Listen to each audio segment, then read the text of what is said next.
It's Aleya Antoine. You're listening to Tease podcast. Everyone loves the tease. Stop. Don't get too excited. There was tap-ins. There was Hugo subbing for him. This player's coming out. Water break. Sit on the side. Cry. Run back in. Okay, now I'm taking them. All right, you can go out. Timeout. I'm fighting her now. Like, this fight was 30 to 45 minutes. It was... Hello, everyone, and welcome to Tease podcast. It is so great to be back with you guys. First, I want to apologize for abandoning y'all last week. It was honestly never my intention to skip an episode. I actually vowed to myself that I would not skip an episode until I reached like episode fucking 30. Life just like kind of threw a wrench in my plans, and I'm going to give y'all the full rundown, all the details. First, I don't want to do this to you guys, but I'm going to have to shamelessly ask you guys right now to pause what you're doing and make sure that you are following the show and that you are subscribed on all platforms. I'm sorry, guys. I did not want to do that. I always wanted to like wait till the end, keep it at the end. But before I even give y'all the tea, I'm going to have to ask y'all to do that for me just because it keeps the show going. It keeps the world going round. Now that we've gotten that out of the way, welcome back. We're finally on episode 8. It's been a week since I released an episode, but it's actually been 2 weeks since I recorded an episode, and the last time I recorded was the Operation Tease. So I haven't even given y'all like a life update. I feel like y'all do not know what's going on right now, and we're about to fucking fix that. First of all, I feel like these past couple weeks have just been some sort of ego death or an economics class for me. Like, I feel like life has picked me up by the back of my shirt and fucking bitch slapped me. Like, I don't know what's happening, but all of the events that I have been going through within the past, I would say like 4 months, pretty much 2024, have just been giving me such thick skin. And it honestly is making me concerned about what the fuck am I going into war with? What is heading my way? What am I developing thick skin for this early at 22 before I have even graduated college? Cross my fingers as good things, but I don't know what I did in a past life, but something is happening because I have just been through the ringer. So let's start with the highs though, because we are positive over here. I'm such a positive person. So first of all, I went to Texas for about a week. I went for my mom's birthday. My mom is a Cancer. I'm an Aries. I would say that we just started getting along within the past couple years because, as you know, those signs are just, ooh. I'm just surrounded by water signs my whole life. I don't know what it means when you attract a certain sign, but like for me, I feel like everyone I've ever known is a water sign. Like, I have only very limited fire sign interactions, maybe some earths, but like I would say the main cast of characters in my life have consisted of water signs. And I don't know, maybe I need emotional healing in this life. I don't know, but they always come in really chaotic. So emotional healing or emotional shield, I don't know. So I go to Texas, and this Texas trip was so much different from all of my other trips in that I was excited to go.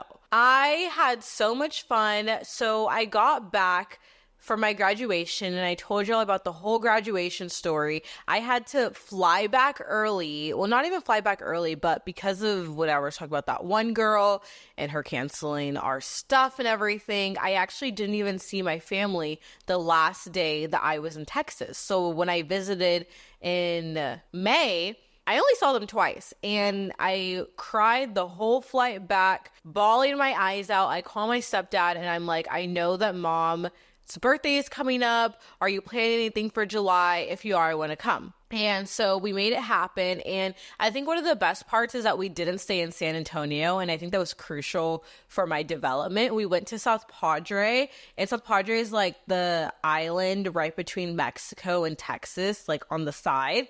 So we went there for a week, and it was super fun. And it's crazy because you know how normally, like, do y'all remember in high school, I was embarrassed to go anywhere with my family. Like, I remember a time to where like If you told me that I'm just going with my family, no friends, no one around my age, like literally I would look at another high schooler and my skin would crawl. I would feel so embarrassed. I would be like, oh my God, it looks like I have no friends. Like I never thought 2 years ago, 1 year ago, that Aleya Antoine would go on a family vacation with no one else. Kai was not there. It was just us. And I don't know if it's like a confidence thing or if it's just something that comes with age or if it's just me. But this time, I did not give a single fuck. I had so much fun. And I think the reason why I used to be embarrassed before is also because like I don't have any siblings my age. And so if you're an only child or you're also like the older sibling or the very younger sibling by far, and you're just the only person that's ever around your age in your family dynamic, it can feel normally like pretty fucking boring. Like I remember being a kid and your closest friend is your mom. And then you have the person over here that has like a brother or a sister. Being an only child and growing up as like an only child in some way, like you feel like a fucking loser. Like, yeah, you should be excited for family vacations, but you're like, I don't even know who to talk with and what to talk about.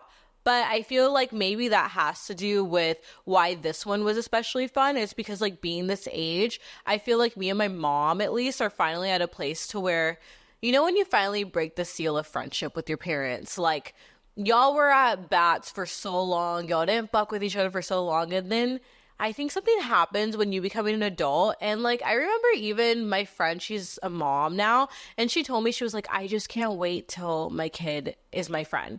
So maybe we just finally hit that point, but like I did not feel embarrassed. I think it's also because my siblings aren't as young anymore. They're still like 8 and 6. So like I am older by like a fucking lot. And so that was crazy. And I just had so much fun. I feel like it was important character development.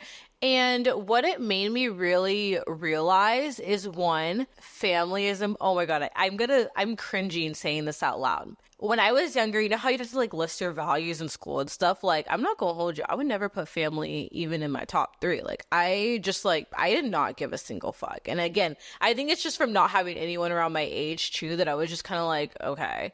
But I feel like it made me value them a little bit more, which I am grateful for, because I think that if you don't heal your family wounds as an adult, it will come at you full force. Like, I feel like we all know people who like have not healed their family trauma. It makes them worse because of it. And it's not that you need to heal it and that y'all need to kiss and make up, but just like they haven't like fully like washed themselves of it. And I know that that used to be me. Like, I will say that I think if you were to look at my history here in Seattle, if you were to just look at me like back in 2023, like there was at least, I think the whole month of October through Christmas, I don't really remember. People ask me, Aleya, how were you friends with certain people at this time? Like y'all used to be so close and I'm so confused. I was drunk. I was drunk like every single day. I was drunk on the weekends. Like literally my whole life revolved around, I wouldn't say drinking, because like honestly Monday through Friday I wasn't the biggest drinker, but Monday through Wednesday was at least recovering from how much I drank over the weekend. And then by the time you get to Wednesday, you're looking forward to Friday. So even if you're not drinking every day, your life revolves around that day. And honestly, a lot of that had to do with family shit, and it had to do with the fact that like I hadn't addressed stuff when I was a kid. So if you're thinking, oh my God, I'm just gonna put this in my back pocket, like honestly guys, you should just fucking address it, because oh my gosh, like I feel so much lighter, and I feel like there's not that in the back of my head, or like I can actually like take more accountability for my fuck ups. I think I can at least. But going to Texas was like definitely a healing journey. It made me realize that value, but it also made me realize that like I am not fucking with anyone who doesn't serve me anymore. Anyone can catch the smoke. Anyone can get dropped. Everyone from my birthday got dropped. Honestly, that actually is true. Like, y'all know how you can delete like photos within a collage? Like, my birthday little collage went from, okay, I'm taking you out. Okay, I'm taking you out, to now I'm like, should I just delete the whole post, because everyone who I'm cheersing with, we're not there. We're not there. And we didn't peacefully get to like just a separation. Like, I don't know. But I feel like it's also because every time I go on vacation, I don't know what it is, but it's like I just clean my fucking life out. Is that just me? Whenever I go on vacation, I come back with a new job, a new group of friends, new goals, and a new outlook. I don't know what it is. Maybe that's why vacations are important. Guys, you need to do a vacation to solve your problems. And honestly, the worst part is that it's so hard to even afford a vacation. But every time I do one, I don't know, I have never actually left a job, came back from vacation, and kept the job. This podcast is the only time I've done that, so hip hip hooray. But I don't even know if this qualifies as like a job yet. Who knows? The jury is still out on that one. But Texas is all peachy and rainbows, right? Oh, fuck no. Of course I couldn't have it that easy. Of course I couldn't just have my moment. So I'm there. I'm supposed to leave on Monday, right? And I had the podcast scheduled to be recorded that Tuesday, edited that Wednesday. The Delta flight crisis happens. And I see it and I'm like, okay, well, it's over the weekend. I'm not leaving till Monday, right? So Monday rolls around and I get a notification that my flight has been delayed. And then I get another notification 30 minutes later that's been delayed another hour. At this point, I got 5 notifications at least. The flight was delayed at least 5 hours. There was no boarding gate. There was no boarding time. There was not even a plane number. So I was like, okay, I don't think this flight is happening. If there's literally no information and it keeps getting delayed, not gonna do it. Also, me and my mom, I don't know if it's like, maybe it's like a Black people thing. I don't know. Maybe it's a minority thing, but like we cannot be on time to save our lives. Like another stereotype that I am trudging in the waters to fight. I don't know what it is, but like, okay, here, let me put it this way. If I am 3 minutes early to a place, I am giving myself a pat on the back. I'm feeling flossy. Like, you know what it is? The fact is, when someone tells me to be somewhere at 6:30, I literally look at it as 6:30. I don't look at it as like, oh, 6:20, I need to be there 10 minutes early. No, I'm like 6:30. And if the GPS tells me leave your house at 5:45, you know it means to be driving at 5:45. My ass takes that as a suggestion. I'm like, okay, I need to leave by 5:45, which means I'm putting on my shoes, walking out the apartment at 5:45. It's because I literally take the times so verbatim and literally, like, I don't put any extra effort to be on time. The only time that I'm ever like early on times is when I know that it's like a high pressure environment. Like if I know that I'm getting paid, or I know that like I'm going to get screamed at, or I can't find parking, I'll go a little early. And even then my max is 10 minutes. You'll never catch me 20 minutes early. So my flight was supposed to quote unquote leave at 6:30. Me and my mom are at H-E-B shopping for cherry bombs and Mexican candy at 5 p.m. So honestly, a part of me changed the flight also because I was like, we're not going to get there on time, because it was 4:30 when we left. And I told my mom, are you sure we're going to have enough time? We have to get there by 6:30.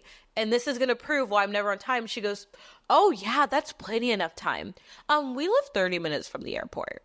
I don't know how the math was mathing, but I didn't even argue. I was like, bet. So accountability, Aleya? Yeah.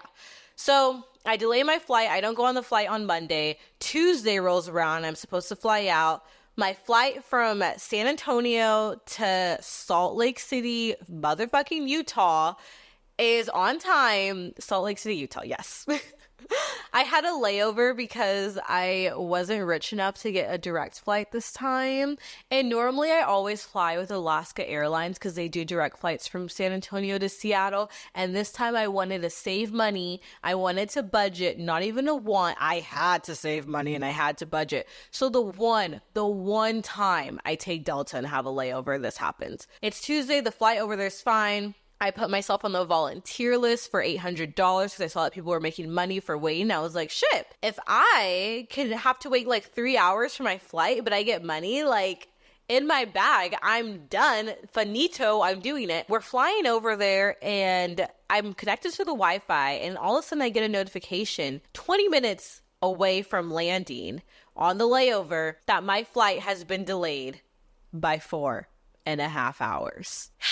There's nothing like being in the air and finding that out. Like, I couldn't find that out when I was in Texas, so I could just stay there. So I'm like, you know what? Maybe this is just like a miscommunication from my last flight, or I don't know. I just like didn't want to believe it. We land and they're like, welcome to Salt Lake City. Everyone who has a layover, it's on time. They're going through the cities. You're on time. You're on time. They do Seattle. At the very butt end, they're like, okay, this flight has been delayed by 30 minutes. This flight has been delayed by 30 minutes. And Seattle, you have been delayed by 4.5 hours. Goodbye.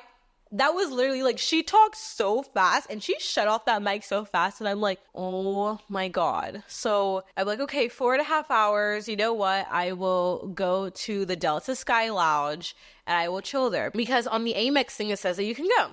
I go to the Delta Sky Lounge. I'm like, hi, I have a platinum card and my boarding pass. And the guy's like, you can't come in. And keep in mind, there's like a line of like 8 people behind me. And he, for some reason, doesn't know how to use an inside voice. He's like, I'm sorry, ma'am. And so I'm like, what do you mean? Like, I have my card, I have priority pass, I have all this. And he's like, you are in, and he says it so loud. You are in basic economy. We only let in premium and first class. Basic economy does not get in. I was so embarrassed. Obviously, this man doesn't make the rules. He could have talked a little lower, but what the fuck, Delta Sky Lounge? First, you're gonna delay every single flight. Like, that's giving broke. How are you the only airline that can't get their shit together? Because everyone else is flying up. So you're gonna be at the back end of getting your technology together, and then you're going to deny access to people because they're in basic economy. It's giving classes. It's giving, do you not see the Amex in my hand? And I'm not even gonna front, guys. We have Amex because Kai was military, so we get that shit waived. So.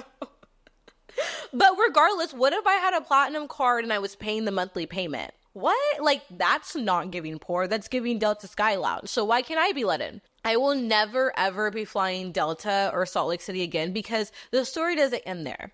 I see on the app that I can go to Minute Suites. Minute Suites, it's like these little mini suites and you get to like stay in there. They're advertised that they have a shower and all this stuff. I guess Utah is behind because it doesn't have the shower. It doesn't have the extra bathroom. It's just a couch, a TV, but whatever. It's away from the general population. I'll take it. I go in there, you get an hour for it. And I'm like, I'm chilling.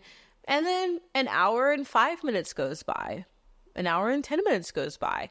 An hour and 15 minutes goes by, and I'm like, okay, maybe I can just milk this shit. So I'm chilling. I've been there for an hour and a half. She hasn't come to get me. I look it up just to be sure, and I'm like, Minute Suites, going overtime, Reddit. Yeah, I'm not proud that I went to Reddit for my answers, but I had to do what I had to do. And someone said, no, I always time myself because they will charge you for that if you go over. I packed up so fast. I was like, I was zooming. I like didn't want to acknowledge I had been there longer. So I just go, thank you so much. Bye. Because like if she asked me to pay, I'm obviously going to pay. I'm not going to get locked in TSA underground. No, I'm like, okay, fine. Run out of Minute Suites. I get some lettuce wraps and I'm like, oh, like I still have a couple hours left. Fast forward, the hours pass and then I board on the plane and I'm like, okay, everything's fine and dandy. But I, for some reason, forgot I'm on my period. I am on my second day period on a delayed flight. That has so much to do with the story because if you know, you just know that traveling while bleeding is just, it's not with it. And I didn't use the bathroom right before we boarded. I used the bathroom like an hour before, but I'm like, okay, no one else is really on the plane because I was one of the first people. I'm going to go to the bathroom on the plane and go in.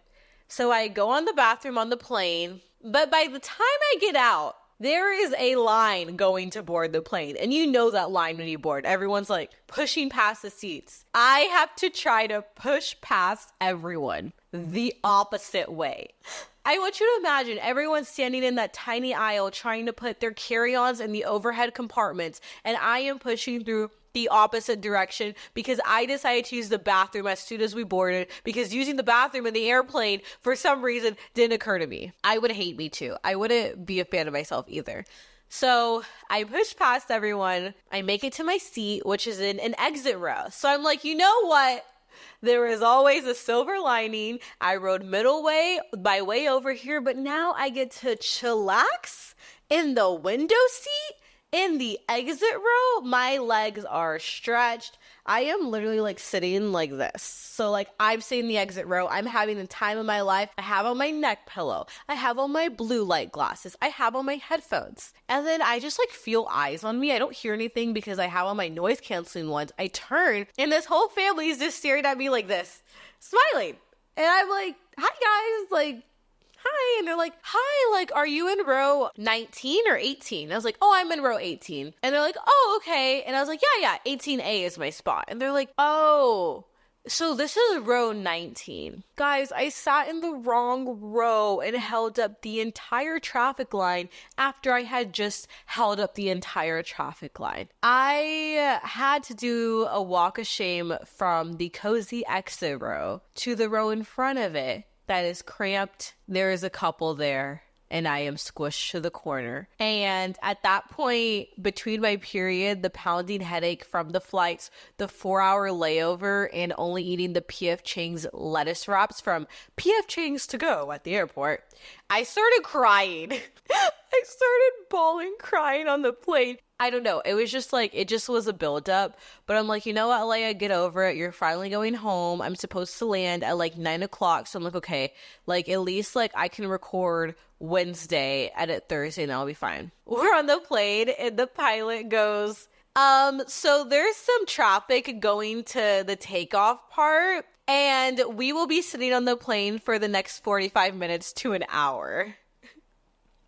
Keep in mind, I didn't realize that the boarding took longer too, so we already waited an extra 30 minutes. Pretty much by the time that we finally took off, I wasn't going to land in Seattle until Wednesday. Okay, I landed at like 11:50, and then the baggage claim that you see on the TikToks is exactly how it looked. And here's the thing, they didn't even assign my flight a baggage claim. They said over the intercom, just keep an eye out for your bags because we have so many Delta bags that were left here that you're just gonna have to hope that you find yours, pretty much, is how they told us. So I'm like, what the fuck? I'm walking back and forth at baggage claim. And then I find mine just coming out of a random chute from like Albany, Texas or something. Like, what? It just came out of a random one, but I found it. But by the time I finally got home, because I live outside of the city, it was already Wednesday. So that is why that episode got canceled. I promise it's not me, it's Delta. Delta, you did your big one with this. But you know what? Again, if you ever see me with a Delta sponsorship, just know I'm getting back my coin from it. Luckily, they let you file a claim in case like your flight was delayed significantly, but the claim doesn't even reimburse you for the ticket. It reimburses you for the fucking food and hotel that you spent. Since I didn't get a hotel and since I didn't get a rent-a-car, I was reimbursed for the $15.68 that I spent at P.F. Chang's. Ding! One thing though, before we just completely leave Texas in the past, I have an update on one Texas thing. Dun dun dun dun! Highway Girl. Honestly, I never intended for Highway Girl to even become a thing on this pod. She wasn't even the focus of the original episode that I mentioned it on. But for some reason, the story just keeps developing. The story is making itself. I am just a mere bystander relaying the information to you guys. So once I got back and landed, me and Kai were just talking about Texas things. And I don't know why, but I'm not gonna lie, I just like felt the urge to stalk her. I just wanted to creep on her profile and see what she was up to, because how I told y'all how I saw her creeping on my profile and watching my stories, I never for some reason clicked her profile back. I don't know what it is, but like I am not the biggest stalker. I just like, I don't really care what goes on.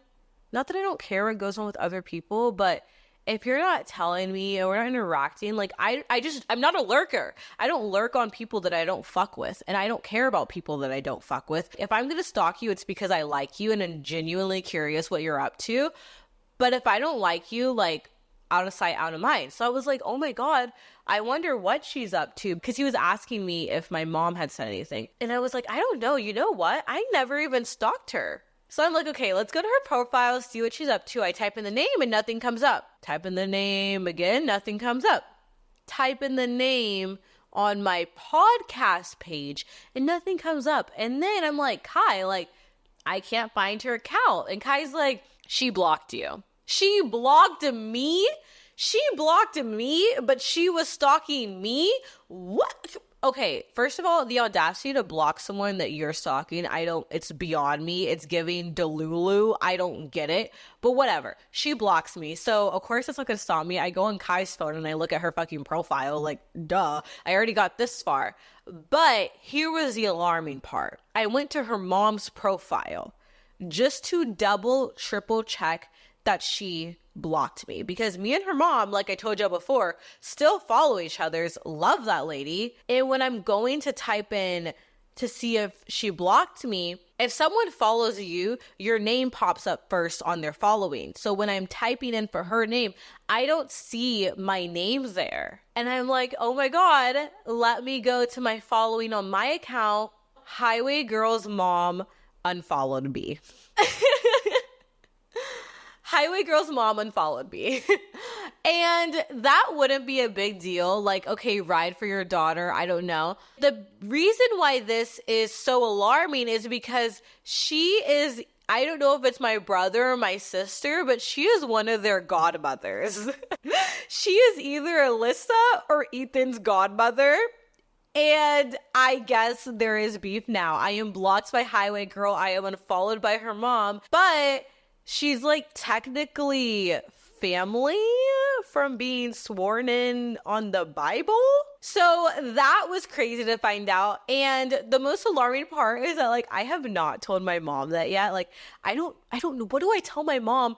Oh, your friend who is one of your child's godparents. I don't know how she feels about our family exactly. I don't know. Like, I don't want to break her heart. I don't want to be the drama. Am I the drama? I don't know. But yeah, she unfollowed me, and I wonder where that's going to go, because since she's one of their godparents, like, there is a chance that we could run into each other again in this lifetime. Is that what's going to happen? Is it just going to be like that awkward thing to where if we do see each other, I'm just like the family member that's like the black sheep? Or is she just gonna like drop my little siblings? I don't know.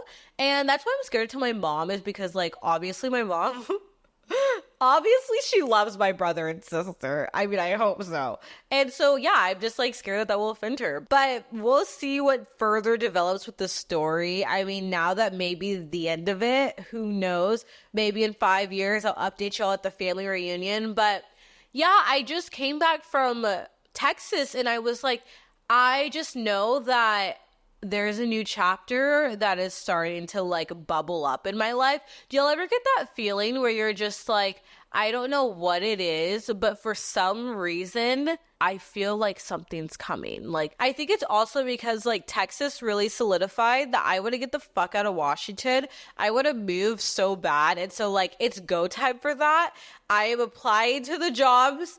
I have put my pride to the side in a backpack.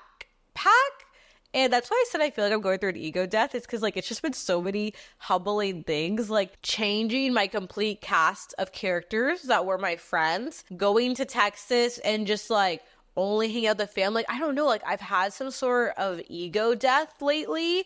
And yeah, it just feels like within the past 6 months that life has really just thrown me for a loop. Like, this honestly feels more like an ass whooping than it did when I actually got jumped. Well, I didn't get jumped. I would say that I got dragged before.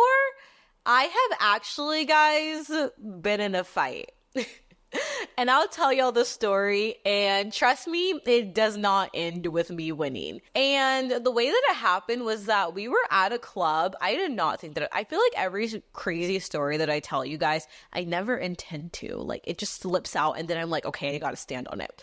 So basically what happened was that we were all at the club, and my friend at the time, we'll call the friend Jordan.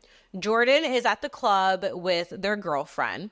And the girlfriend has an ex that sees her. The ex is like pretty much giving them dirty looks, trying to go up to the girl, talking to them. It doesn't go well, and it leaves with Jordan and their girlfriend going outside. While they're outside, Jordan gets jumped from the back by the ex and her best friend, and they're beating Jordan up. Me and Kai run outside. We don't know that any of this has happened. We're just like, hey guys, can we like take shots in the car? Can we do some ghetto gaming? And then Jordan's like, oh my God, I just got jumped. And we're like, what? Jordan's like, Zoe's ex just came up with her best friend and jumped me.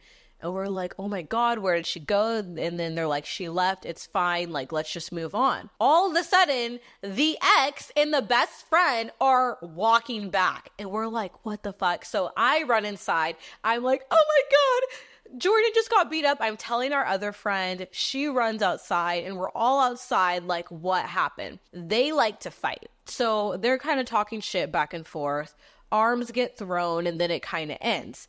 But then I don't know what happened. I don't know if it was the liquor, but at one point, you know how you see on those old school movies where everyone runs up to the sidewalk and they're like, boom, we're about to fight? That is literally what happened. Like we all run up, sprint, stop on the corner with our legs spread and our arms out. If you can't see my arm motions, this is your sign to watch the show on YouTube or Spotify. So she hits someone and my dumbass goes, hey, don't hit my friends. Keep in mind, we're at a lingerie party. The girl grabs me by my hair. I am wearing a mini skirt, pink fluffy heels, pink stockings. My ass is falling out of the skirt. A corset where my boobs are popping out of the top because obviously I used a push-up bra. She grabs me by my hair and just throws me on the concrete. I go, hey, don't hit my friends. Whoop, yeet, on the ground. And the most embarrassing part is that when she threw me on the ground, I didn't get up. I literally just laid there. Everyone's like, Aleya, get your ass up. Like, who gets thrown on the ground and just takes it like a bitch? Me. I laid on that concrete. That concrete was my pillow. That concrete felt like memory foam. I just needed a blanket to tuck me in on the streets of Fremont. Finally, I get up after like 15 minutes. And then I just decided to start talking shit. And the girl her hair was dyed red. But honestly, like, whoever's her stylist, it's probably herself, needs to be fired. So I start going, she's just mad because she has red hair and it looks like shit. Like, I'm just talking my shit. And the girl, like, googly eyes, runs up to me. Keep in mind, this isn't Zoe's ex. This is her best friend who actually doesn't know any of us and doesn't have beef with any of us. She runs up to me, and so then I start grabbing her head and I start trying to hit her. My other friend's on the back trying to hit her. Somehow between me and my friend, we lost, and she kind of wins. And honestly, Kai had to come in and save the day, grab her off of me, took care of that. It was really sexy. Honestly, the fight just made me really horny. But I didn't know if I had a concussion, so we had to call for the firefighters. Sex did not happen that night, which was really upsetting. But there was a citizen alert that said, 10 women brawl. Help. 10 women are physically fighting each other. And the reason why this fight went on for so long is that the cops did show up. They saw that it was all girls. They paused, probably got kind of hard, and then they left. There were men watching, probably also going to jerk off to that after. And yeah, no one takes a girl fight seriously. And the problem also is that the fight, guys, this wasn't like a quick fight. This wasn't a 5-minute fight where you see guys, they beat up each other in a club and it's over, right? This fight went on for about 30 to 45 minutes. Like, there was tap-ins, there was you go subbing for him, this player's coming out, water break, sit on the side, cry, run back in. Okay, now I'm taking them. All right, you can go out, time out. I'm fighting her now. Like, this fight was 30 to 45 minutes. It would stop, and then one of us would go, yeah, that's why this and this. Like, we're just, like, talking shit and reigniting the spark. Because one thing about girls, like, we're not going to let you talk without getting the last word. So I think that's why I kept going. I would say that life has felt like that these past couple months. But nonetheless, we progress. I don't know what I'm growing thick skin for. But what I do know is that I do have to talk about this one particular topic because I have mentioned it on the show before. And let's just talk about it. Love Island. I am so shocked with how everything went down. I don't want to go into too much detail because obviously they have podcasts, you've seen it. But I think the most shocking thing for me was how everyone, specifically Serena, Janae, and Aleya, blew the fuck up after this show. Like, guys, if you haven't watched Love Island, basically what happened is normally when people go on reality TV, they get an Instagram following after because obviously they're on TV, but usually it's like 100K, 200K, right? And then they build it up as they're out of the show. These three girls hit 1 million followers, one while in the villa, and like a week directly after the show ended. 1 million followers. There are people with social media careers for years. Some of my favorite podcasters don't even have 1 million followers, and they've been at this for almost a decade. Like, they all hit 1 million followers, and when I saw that, I cried. I felt like that TikTok where it's like, congratulations.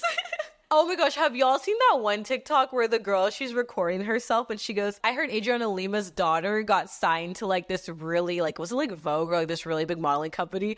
But she's like bawling, crying, and she's like, I just want to say congratulations to her, but like, what about me? Why do I not have anything? And honestly, that is how I felt watching that happen, was that I was like, oh my God, I love you. Of course I follow them.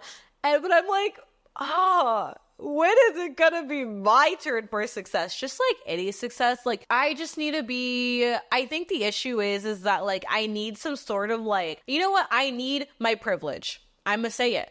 I need my dose of privilege. I either need to be a Nepo baby, I need to be white, or I need to be straight. I just need like that boost, you know what I mean? Like I need that like push on the ass, that little vroom vroom to like just propel me to what I want. Like what I'm saying basically is that like I need some sort of privilege. Like I am ready to give up what I need to do this. What do I gotta do? If I need to be a man to get the privilege, I'll take it. Like maybe my whole issue is that I have intersectionalized the absolute fuck out of myself, that I have just thrown all of my chances of privilege out the window, because pretty privilege, I don't even know if pretty privilege is coming in as strong as it did back in the day. I feel like now it doesn't have the same oomph and vroom that it used to. And so who do I have to get on my knees for to make this shit happen? I don't know. Do y'all ever feel like that though? Like whenever you see someone maybe like online or like being like really successful, does like you get really happy and excited for them, especially if you care, but like your heart like slowly breaks a little bit. Like I literally was like, congratulations. I think that was also part of my ego death, is that I was watching it and I was just like, I don't know, like I want a big break. And it's not about the 1 million followers. Like that's not what I'm saying. What basically 1 million followers on Instagram means is that those girls are set to be successful for the rest of their life. It doesn't have to be 1 million followers. If I could just like win the lottery for 5 million, I get a random estate in the Hamptons because I have a long lost relative that handed it off to me. I don't know. My dad all of a sudden is like, wait, I didn't pay child support for 22 years. Here's $500,000 to make up for these past years.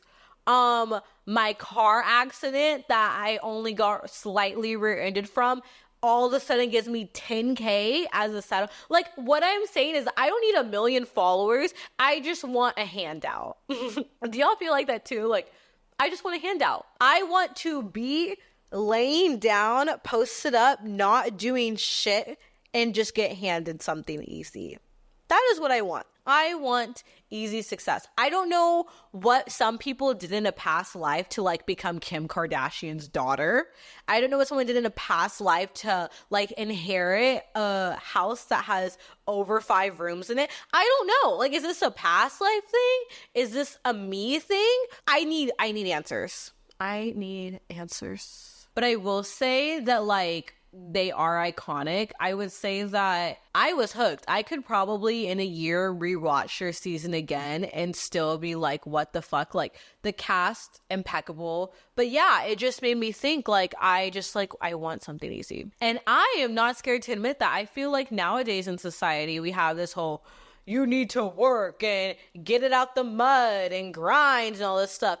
But I think that it's completely acceptable to occasionally take a day to yourself, get some ice cream, pop some popcorn, turn off all of the lights in your room, and just sit in your bed sobbing, wishing that you got a handout. I'm not afraid to say it. I know that some of y'all agree with me too. I mean, literally that girl on TikTok, like, I think it's okay to sometimes just want things to come to you easily. I don't think that everything in life needs to be grinded for. Like, obviously, you appreciate things more when you try a little harder for them. You appreciate things more when you had to work your way up. You know the value of $1. You know the value of success. You know the value of everything that you've built. But I think that it's okay for us to also admit that sometimes, just sometimes, we want things to come without us having to work for them.